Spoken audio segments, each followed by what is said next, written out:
Hi guys! So for today's vlog, bago ko pumasok sa work, papakita ko sa inyo kung anong upgrade ang ginawa ni G-Style dito sa car namin. So ayan, nakikita nyo ba guys? Ayan, yung color black na yan.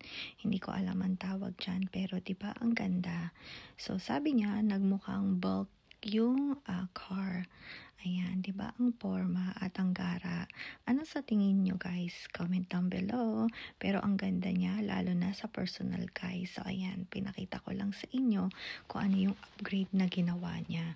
So talaga naman, ang ganda ng kinalabasan. Ayan si G-Style. Palabas na.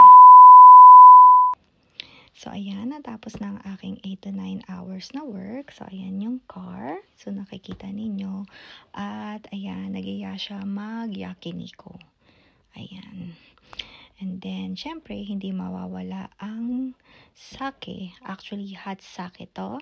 And then, ayan si G-Style, yung kanyang drink at yung dalawang hot sake na in-order niya. At inaantay na lang namin yung ibang order. Lalo na yung meat at saka yung rice. Ayan. So, ayan. Dumating na rin pala yung salad na in-order niya. So, ayan. So, mamaya, nandyan na yung mga order. So, ayan na. So, usually naman, yung wagyu na meat ang lagi niyang in-order. At, ayan, syempre, rice is life at more meat. Ayan. And then, nag-order din siya ng soup. So, antayin lang nating dumating. Ayan. More meat. And then, ito yung salad na in-order niya. Yung nakita nyo kanina. So, ayan. At naka-ready na pala yung mga sauce. At ayan yung lettuce. Ayan, kampay na guys. Kahit Tuesday pa lang. Syempre, good vibes lang tayo. At ayan, nag-start na kaming magluto. Syempre, dahil gutom na. So, ayan si G-Style, nagluluto na. And then, tutulungan ko na lang siya later. After nating mag-video. So, ayan. So, eto na rin yung soup na in-order niya. Bali, first time naming umorder netong soup.